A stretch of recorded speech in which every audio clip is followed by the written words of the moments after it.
100,000 year of QI define के इस episode की शुरुआत में हम लोगों को एक क्लैन को दिखाया जाता है, जहां पर कुछ लोग बात कर रहे होते हैं कि हमारे पुराने मास्टर मारे गए हैं और उनकी बराबरी यहाँ पर कोई भी नहीं कर सकता है। इस बात को सुनने के बाद मिस यून बोलती है, चाहे यहाँ पर कुछ भी हो जाए लेकिन कोई भी इस कंपटीशन में हार नहीं मानेगा। मिस यून यहाँ पर ये सब बोल ही रही होती है, लेकिन तभी एक आदमी इस जगह पर आ जाता है जिसकी एनर्जी बहुत ही ज्यादा स्ट्रांग होती है और वो बोलता है चलो कंपटीशन को शुरू किया जाए। लेकिन तभी एक आदमी बोलता है हम लोगों का मास्टर इस जगह पर नहीं है। इस बात को सुनने के बाद ये आदमी बोलता है क्या तुम लोगों का मास्टर यहाँ पर नहीं है? ये लोग यहाँ पर ये सब बात कर ही रहे होते हैं, लेकिन तभी आसमान से और एक लाइटनिंग होती है और इसके अंदर से दो बहुत ही ज्यादा पावरफुल एल्डर बाहर आते हैं और वो लोग बोलते हैं सभी लोग यहीं पर हैं तो जल्दी से जल्दी इस कंपटीशन को शुरू किया जाए। लेकिन तभी ये एल्डर इन लोगों को बोलता है इस साल के कंपटीशन में कुछ नियम को बदल दिया गया है, जो कि यहाँ पर ये है अगर कोई आदमी फाइट के दौरान मारा जाता है तो इस चीज का फैसला यहाँ पर तीनों एल्डर करेंगे और जो इस कंपटीशन में जिंदा बच जाएगा वो अगले राउंड के लिए पास हो जाएगा। इस बात को सुनने के बाद बहुत सारे लोग शॉक हो जाते हैं और वो लोग आपस में बात करने लगते हैं इस कंपटीशन में जो भी भाग लेगा अगर वो पावरफुल नहीं हुआ तो वो इस कंपटीशन में मारा जाएगा और इस चीज में यहाँ पर कोई इंटरफियर भी नहीं कर सकता है। ये लोग यहाँ पर ये सब बातें कर ही रहे होते हैं, लेकिन तभी एक आदमी मिस यून को बोलता है मैं यहाँ पर अपने पावर की मदद से भी इन दोनों क्लैन के मास्टर के कल्टीवेशन के बारे में पता नहीं लगा पा रहा हूँ। इस बात को सुनने के बाद मिस यून थोड़ी सी दुखी हो जाती है और वह खड़ी होते हुए इस लड़के को बोलती है अगर इस कंपटीशन में मुझे कुछ हो जाता है तो मैं अपने क्लैन की जिम्मेदारी तुम्हारे ऊपर छोड़ती हूँ। इस बात को सुनने के बाद ये आदमी बोलता है तुम यहाँ पर कैसी बातें कर रही हो? तुम्हें भी पता है अगर तुम इस कंपटीशन में हिस्सा लोगी तो इसकी वजह से तुम वहाँ पर मारी जाओगी। इस बात को सुनने के बाद मिस यून बोलती है अगर मैं इस कंपटीशन में भाग नहीं लूंगी तो इसकी वजह से हम लोगों के पूरे क्लैन को डिस्ट्रॉय कर दिया जाएगा। इससे अच्छा तो मेरी जान ही क्यों ना चली जाए इस कंपटीशन में, मैं जरूर इस कंपटीशन में भाग लूंगी। और वो यह बोलकर आगे बढ़ जाती है। लेकिन ये सीन यहीं पर कट होता है। हम लोगों को स्पिरिचुअल गार्डन का सीन दिखाया जाता है जहाँ पर मुयान अपनी पावर का यूज कर रहा होता है और मेडिसिन को बनाने की कोशिश कर रहा होता है। इस चीज को देखकर नियर बोलती है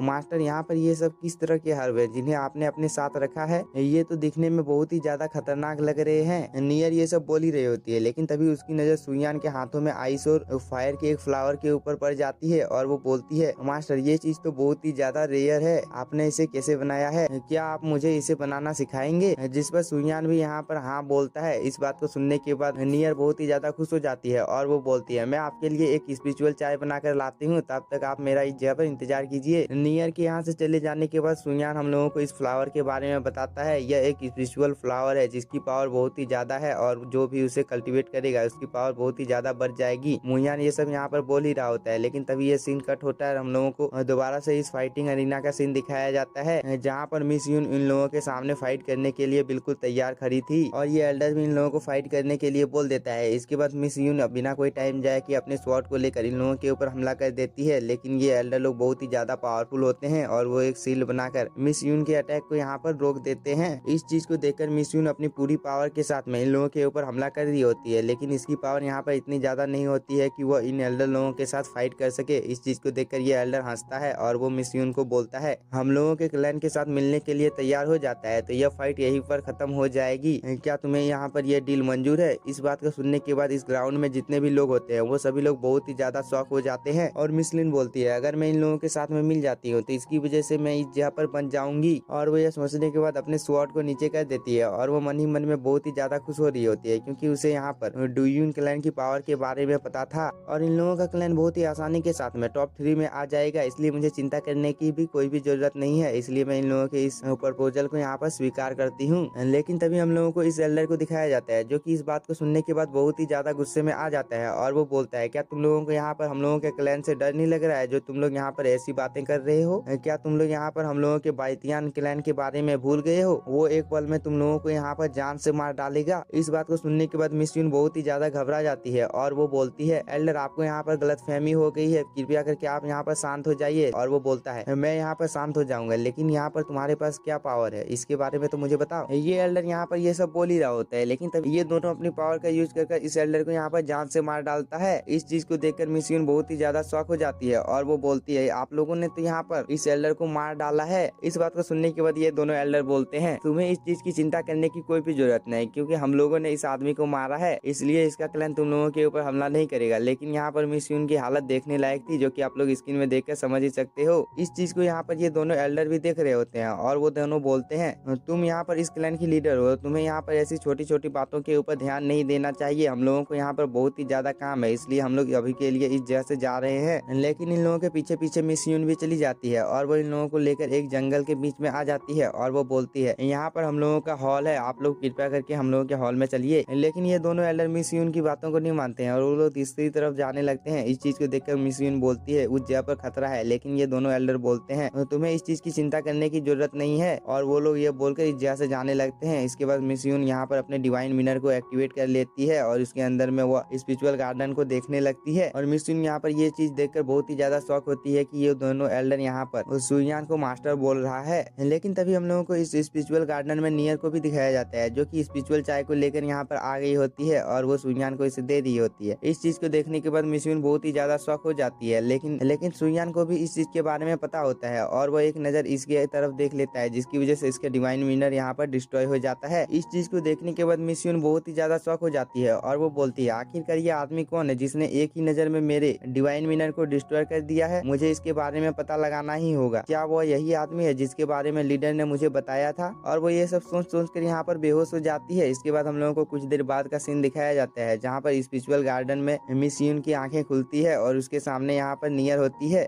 और वो बोलती है सिस्टर आप स्पिरिचुअल गार्डन के दरवाजे के बाहर बेहोश पड़ी हुई थी, इसलिए मैं आपको यहाँ पर ले आई। यहाँ पर नियर ये सब बोल ही रही होती है, लेकिन मिस यून यहाँ पर बहुत ही ज्यादा घबराई हुई होती है और वो नियर को बोलती है तुम यहाँ पर क्या कर रही हो और तुम उस आदमी को मास्टर क्यों बोल रही थी, तुम्हें क्या इसके बारे में पता नहीं है? और वो ये सब बोलकर बहुत ही ज्यादा यहाँ पर घबरा जाती है, जिस पर नियर बोलती है तुम यहाँ पर बोलना क्या चाहती हो सिस्टर? ये लोग यहाँ पर ये सब बातें कर ही रहे होते हैं, लेकिन तभी यहाँ पर सुयान आ जाता है और वो मिस यून को बोलता है तुमने यहाँ पर मेरे बारे में बिल्कुल सही सोचा है क्योंकि तुम्हारा मास्टर मेरे बारे में ही तुम्हें बोल रहा था। इस बात को सुनने के बाद मिस यून जब इन लोगों की तरफ देखती है तब वो बहुत ही ज्यादा डर जाती है, क्योंकि इन लोगों को देखकर आप लोग भी समझ ही सकते हो कि मिस यून यहाँ पर क्यों इतनी ज्यादा डर रही है और वो इसके बाद थोड़ी देर में ही बेहोश हो जाती है। इस चीज को देखकर सुयान बोलता है मिस यून यहाँ पर बहुत ही ज्यादा डरी हुई है, इसलिए हम लोगों को उसे सब कुछ समझाना होगा और वो जब बोलकर एक पिल मिस यून को खिला देता है। इस पिल की वजह से मिस यून को होश आ जाता है और वो सुयान के पास जाते हुए बोलती है हम लोगों का क्लैन यहाँ पर इतना ज्यादा बड़ा भी नहीं है जो कि आप लोग यहाँ पर हम लोगों के क्लैन के ऊपर कब्जा करने की कोशिश कर रहे हो। यहाँ पर मिस यून की ऐसी हालत को देखकर नियर बोलती है मास्टर हाल ही में हम लोगों के क्लैन के लीडर मर गए हैं, इसलिए मेरी टीचर यहाँ पर इतनी ज्यादा घबरा गई है, मेरी सिस्टर को यहाँ पर बस आराम की जरूरत है। और वो बोलकर मिस यून को यहाँ से ले जाने लगती है। इसके बाद सीन शिफ्ट होता है, हम लोगों को एक दूसरे क्लैन का सीन दिखाया जाता है जहाँ पर चारों तरफ बहुत सारे लोग बैठे हुए थे और एक आदमी यहाँ पर बोल रहा होता है हम लोगों की बात ना मानने के कारण मैं उन लोगों को मारने के लिए जा रहा हूँ। जिस पर ये लेडी बोलती है ऐसे छोटे मामलों के लिए हम लोगों को यहाँ पर अपने टांग को नहीं अड़ाना चाहिए, जब टाइम आएगा तब हम लोग खुद जाकर उन लोगों को मार डालेंगे। इस बात को सुनने के बाद ये आदमी बोलता है तो क्या हम लोग उसके ऊपर पॉइजन का यूज करें? पॉइजन तो हम लोगों को पता है कि उसके ऊपर काम ही नहीं करता है। ये लोग यहाँ पर ये सब बातें कर ही रहे होते हैं, लेकिन तभी इस लेडी को बहुत ही ज्यादा गुस्सा आ जाता है और वो अपने वेपन को भी यहाँ पर अपेयर कर लेती है और वो बोलती है मैं गारंटी देती हूँ कि मैं उसे मार डालूंगी। इस बात को सुनने के बाद ये लेडी अपनी आंखों को खोलती है और इसी के साथ हम लोगों का ये एपिसोड हो जाता है खत्म। और अगर वीडियो पसंद आया होगा तो चैनल को सब्सक्राइब कीजिए और वीडियो को like. Thank you for watching.